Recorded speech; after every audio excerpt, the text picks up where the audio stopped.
نام سے یہ ظاہر ہوتا ہے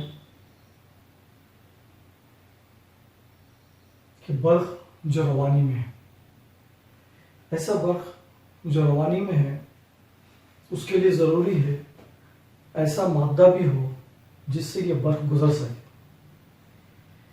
ایسے مادے جن سے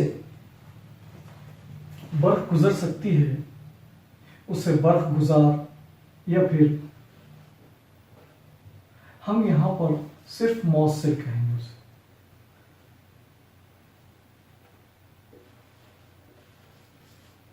ویسے تو ہمیں اس کا برقی موصل کہنا چاہیے، لیکن ہم یہاں پر صرف اسے اس چیپٹر کے حد تک موصل ہی کہیں گے۔ دیکھنا یہ ہے کہ موصل کسے کہتے ہیں۔ عام طور پر ایسا کہہ دیا جاتا ہے ایسا مادہ جس سے برق گزر سکے برقی موصل کہتے ہیں۔ سوال یہ ہے کہ وہ برقی رو اپنے اندر سے کیسے گزارتا ہے۔ اس کے لیے ہمیں دیکھنا پڑے گا موصل کے اندر۔ ہم جانتے ہیں کہ موصل کے اندر جوہر ہوتے ہیں، اور جوہر کا جو بیسک اسٹرکچر ہے اس میں مرکزے میں پروٹون اور نیوٹرون ہوتے ہیں، اور الیکٹران اس کے اطراف دائروی مدار میں گردش کرتے رہتے ہیں۔ لیکن تمام مادے جوہر سے بنے ہونے کے باوجود اور تمام جوہروں میں پروٹون اور الیکٹران اور نیوٹران ہونے کے باوجود ان میں الیکٹران کی، پروٹون کی اور نیوٹران کی تعداد مختلف ہوتی ہے۔ مثال کے طور پر اگر ہم بات کریں ایلومینیم کی، ایلومینیم میں 13 الیکٹران بھی ہوتے ہیں اور 13 پروٹون بھی ہوتے ہیں۔ پروٹون اور الیکٹران کی جو تعداد ہے وہ مساوی ہوتی ہے۔ اسی طرح الیکٹران کا مثبت بار الیکٹران پر منفی بار پروٹون کے مثبت بار کے مساوی بھی ہوتا ہے۔ ایسی صورت میں ہم یہاں پر اس ایلومینیم میں جو 13 الیکٹران ہوں گے، یہ جو 13 الیکٹران ان کا جو کن مداروں میں کتنے ہونے چاہیے الیکٹران، یا زیادہ سے زیادہ کس مدار میں کتنے الیکٹران پائے جاتے ہیں، اس کے لیے ایک 2n² ایسا ایک ضابطہ استعمال کیا جاتا ہے، یہ جس سے ہم کیلکولیٹ کر سکتے ہیں کہ پہلے مدار میں کتنے الیکٹران ہوں گے، زیادہ سے زیادہ دوسرے میں کتنے سما سکتے ہیں، تیسرے میں کتنے سما سکتے ہیں وغیرہ۔ جیسے مثال کے طور پر اگر ہم پہلا مدار لیں گے تو اس پہلے مدار کے لیے n 1 رہے گا، لہذا 2 × 1² = 2 × 1 = 2۔ اسی طرح جب دوسرے مدار کی بات کریں 2 × 2² یعنی 2 × 4 یعنی کہ 8 الیکٹرانز سما سکتے ہیں دوسرے مدار میں۔ اسی طرح 2 × تیسرے مدار میں 3² یعنی 2 × 9 یعنی 18 الیکٹران سما سکتے ہیں، اور اسی طرح 2 × 4² چوتھے مدار کے لیے 2 × 16 یعنی 32 وغیرہ وغیرہ۔ اس طرح ہم جو ہے کس مدار میں زیادہ سے زیادہ ایڈمیسیبل جو الیکٹرانز ہیں وہ کتنے ہو سکتے ہیں۔ تو ہم اگر بات کریں ایلومینیم کی، تو ایلومینیم میں 13 الیکٹران ہیں۔ 13 میں سے پہلے مدار میں 2، دوسرے مدار میں 8، پہلے مدار میں 2، دوسرے مدار میں 8 ہو گئے 10۔ اب آخری مدار میں ہوں گے 3 الیکٹران ہوں گے۔ 30 میں سے 2 8 اور اس کے بعد 18 اور آخری مدار میں 2 الیکٹران۔ بات کی جائے کاپر کی تو اس میں 29 الیکٹران، 2 8 18 اور 1 الیکٹران۔ یہاں پر یہ سمجھنا چاہیے کہ بیرونی مدار میں کاپر کے 1 الیکٹران ہے، زنک کے لیے 2 الیکٹران ہیں، اور ایلومینیم کے لیے بیرونی مدار میں 3 الیکٹران ہیں۔ یہ بیرونی مدار میں 1 2 یا 3 جب الیکٹران پائے جاتے ہیں تو یہ الیکٹران بیرونی مدار میں 1 2